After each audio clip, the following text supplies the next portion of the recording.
Hello বন্ধুরা, গোপাল রান্নাঘর থেকে তোমাদের সাদর আমন্ত্রণ জানাচ্ছি।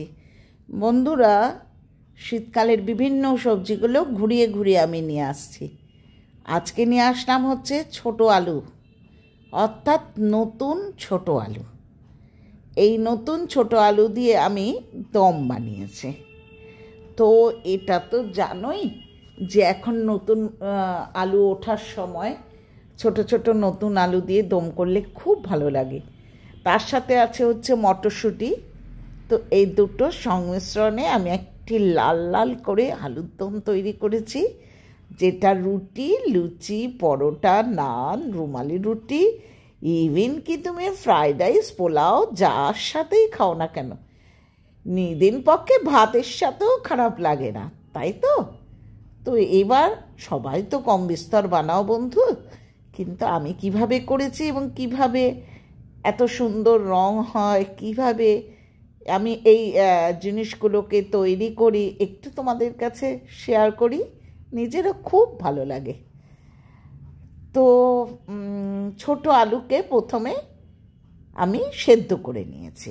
ছোট ছোট যে নতুন আলু সেগুলোকে আমি সেদ্ধ করে নিয়েছি। সেদ্ধ করে তারপর খোসা ছাড়িয়েছি। এবার কড়াইতে বেশি তেল নয়, 3 চামচ তেল দিয়ে আমি এই ছোট আলুগুলোকে কড়াইয়ের মধ্যে ঢেলে একটু নুন হলুদ দিয়ে সেদ্ধ করে নিয়েছিলাম, কিন্তু আলুটাকে সেটাকে আমি ভাজতে শুরু করলাম। অবশ্যই বন্ধুরা কিন্তু সেদ্ধ করার পরও একটু ভেজে নিও, কারণ নতুন আলু তো একটু শক্ত থাকে। শুধু তাই নয়, যখনই আলু ভেজে আলুর দম করবে তখনই তার স্বাদ হবে অতুলনীয়। হয়ে গেল আমার আলু সেদ্ধ করা, ভাজা। এবার আমি ওই অবশিষ্ট তেলে, দেখো বেশি তেল দিইনি কিন্তু, সাদা জিরে এবং তেজপাতা, শুকনো লঙ্কা ফোড়নে দিয়েছি। দিয়ে বন্ধুরা পেঁয়াজ কুচিয়ে রেখেছিলাম, সেই পেঁয়াজ কুচিগুলো বেশ 3টে মিডিয়াম সাইজের পেঁয়াজ আমি দিয়ে দিলাম। এর মধ্যে দিচ্ছি হচ্ছে আদা রসুন বাটা, অর্থাৎ রসুনকেও দেখো আমি বাটিনি, এটাকেও আমি গ্রেট করে রেখে দিয়েছি।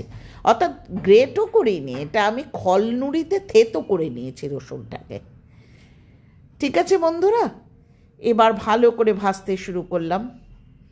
দেখো 1 চামচ লবণ দিয়ে দিলাম। কেন দিয়ে দিলাম? পেঁয়াজটা তাহলে তাড়াতাড়ি গোল্ডেন ব্রাউন কালার বা ভাজা হয়ে যাবে।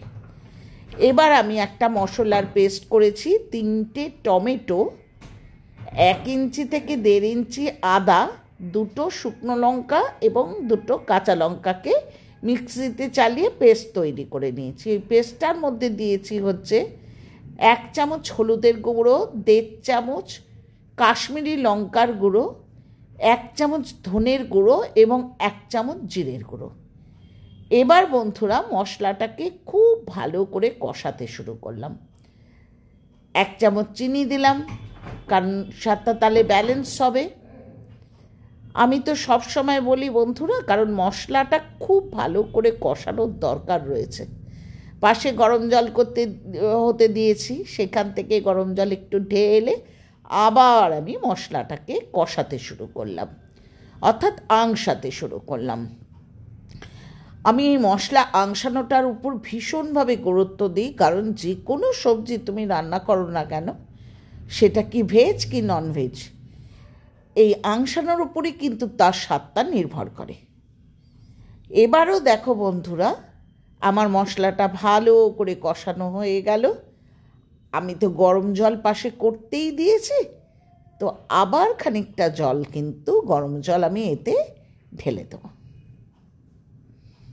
ঠিক আছে বন্ধুরা, এবার কি করব, মশলাটা কষাতে থাকবো এবং তার মধ্যে করব কি, আমি যে আলুটা সেদ্ধ করে ভাজা করেছি সেই আলুটাকে ছেড়ে দেব। ছেলে এবার আলু শুদ্ধ মশলাটাকে কষাতে থাকবো। ঠিক আছে, ঠিক এইভাবে স্টেপ বাই স্টেপ করো, তাহলেই দেখবে আলুর দমের যেমন সুন্দর স্বাদ হবে আর তেমন সুন্দর কালার হবে।